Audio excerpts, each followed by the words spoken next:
Right. Welcome, Patricia. Thank you so much for joining me today in this brief interview with Join the Journey. I'd love to just take a moment for you to introduce yourselves and tell us a little bit about what you do. Yes, so thanks for having me. I'm thrilled to be here. My name is Patricia, and I am a co-owner of a web design and marketing agency with my twin sister. And I also have a passion project that's targeted towards helping military spouses launch and run their own business. And so I am always open to opportunities to kind of helping other people on the path of entrepreneurship, since it's done a lot for me in my life personally. Definitely. That's amazing. How long have you been doing that? So I've been working with my sister for about 11 years now. I think going on 11 years this summer. We've been doing the web design thing for going on 8 years, and the passion project is about 5 years old. Yeah, very amazing. That's awesome. So I would love to just dive into your involvement in Join the Journey. What is it like serving with Join the Journey, and how long have you been working with the organization? I think I started back in December, maybe December, January. So it's been a few months. I actually had to take a break due to some personal circumstances, but I was able to jump back in a couple months ago, and it's been great. I've been doing the founder talks with the boot camp, which I really enjoy. And I'm going to the fashion show that's upcoming. So any chance I have to be able to give back and share my knowledge, and it's a great thing to be able to do for sure. Yeah, absolutely. And we are here. We are happy to have you back. So I would just love to kind of jump into, the fashion show and what we are doing with that. And so I kind of just want to pick your brain for a second and see, how do you see what we're doing with just Join the Journey in general and this Live in It fashion show, and how that will impact the lives of the Zambians? I think it's great for a number of reasons. If some of them are able to show off their own stuff, obviously that would be a great way to kind of get themselves out there and have people actually see what they're about, right? Because it's one thing to know, oh, we're working with these entrepreneurs, and it's another thing to be like, this is what they're bringing to the table, and we'd like to share it with you and give you a chance to actually support them. Because I know, like me, there are a lot of times where people will want to give back, but they have no idea how. So I think being able to do this fashion show and giving people the chance to show up, to donate, to be a model, I think is a great way to kind of engage the community and give them a chance to be a part of their journey in a way that they wouldn't necessarily be able to otherwise. And I think that's a great idea. Yeah, absolutely. It's just, all about creating that opportunity for all of us. And as you know it, as an entrepreneur, that opportunity definitely helps in the journey. Right. Right.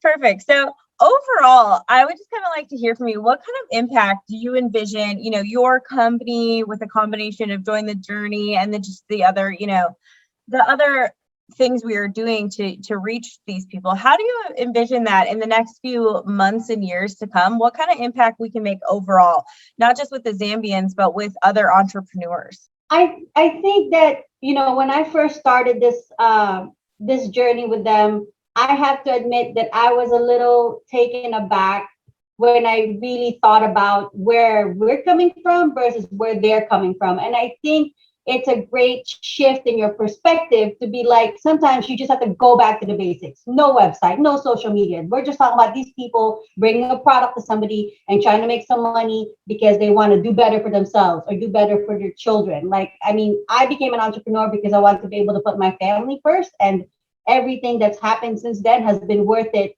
that I'm able to put my family first and foremost. So I think it's great to be able to show people that even when you don't have all these things that you think are necessary for a business or to become an entrepreneur, that it's still possible to be one. And I think that message is something a lot of people need to hear, because they see the glitz and glamour of like Amazon or Google or whatever, and they think, oh, I have to have this and this and that. No, you don't. You really don't. You need to have a product that people want to buy and a willingness to go and sell that product, and that you're an entrepreneur. Like it literally could be that simple. Because when you hear these people, they're talking about, I sell coal or I sell secondhand clothes, or it's not anything fancy, but they're like, but I'm an entrepreneur. I wanted an opportunity for myself, and I created it. And it's not always easy, but it is what it is. And to me, it's worth the journey. So I think the fact that they chose to work with people in a place like Zambia and kind of bring it back to the basics, I think that's a good way to show everybody that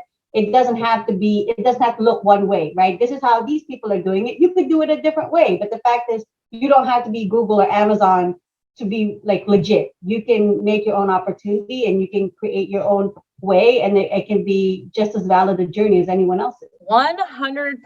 And I absolutely love that message because I think that hits home with every entrepreneur. And I would love to just ask you this kind of a bonus question that I'm popping on you, but I'd love, you kind of mentioned like I became an entrepreneur for my family and things like that. And I would just love to know like when it clicked for you that you wanted to be an entrepreneur, and if it was like a moment or have you always wanted to? Actually, the funny part is I was originally going to school to be a doctor. And then I ended up taking a leave to pursue other stuff. And then everything just kind of shifted. And I took a job, just have a job. And it was a very toxic workplace. And I decided to leave because I decided that my sanity and my relationships were more important than any job. And it was at that point that I was like, okay, you know what? I just have to make my own way because nobody else will ever value me and what I need to do for myself more than I will. And that's fair. You have a company, you got to do what you got to do. I'm not necessarily upset with that, but this is the facts, right? If I want to create a vision for my life that is based solely on what I want, I have to be the one driving it. Yeah, 100%. It gave me the chills. I love it. It's so true, though. The entrepreneur journey is so true. And I just love how you're like, I have to value myself, and that's where I put myself forward. And that's just amazing. Well, I just want to thank you so much for your time today, Patricia, and not just today, for your commitment and contribution with Join the Journey. We really appreciate having you as a part of our community and everything you do for us. So again, thank you for your time today, and we hope to see you soon. Thanks for having me.